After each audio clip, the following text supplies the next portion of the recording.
If equipped, your roof rack allows you the option to free up some interior space by transporting your luggage or other accessories on top of your vehicle. Before placing any cargo onto the roof rack, first make sure your crossbars are installed. If your vehicle is not equipped with crossbars, an authorized dealer can order and install genuine Mopar accessories built specifically for your roof rack system. To install the crossbars, peel the plastic cover up and back slightly on each side. This will reveal 2 hex screws. The inner screw allows for left-right adjustment of the crossbar. The outer screw adjusts the metal bracket that attaches to the roof rail. It must be loosened so that there is enough of a gap between the bottom edge of the metal bracket and the plastic feet. This will allow the bracket to slide into the groove on the rail. When both brackets are installed and in the desired position, tighten the outer screw on both sides to secure the crossbar.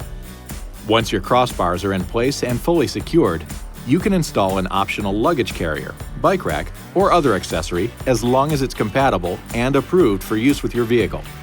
When loading cargo, make sure to distribute the weight evenly and never exceed the maximum weight limit of your roof rack system, which is normally 150 pounds or 68 kilograms.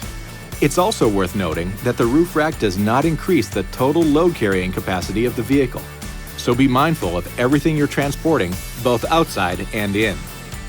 A couple of things to keep in mind. If your vehicle is equipped with a sunroof or any other type of retractable roof system, be sure to keep it closed when using your roof rack. Any cargo transported should be securely tied down before driving, and do not attempt to carry any loads on top of your vehicle without the crossbars installed, or you could damage the roof. Add to the enjoyment of your next road trip by reclaiming some interior space and letting your roof rack carry some of the weight. This video is not intended to take the place of your owner's manual.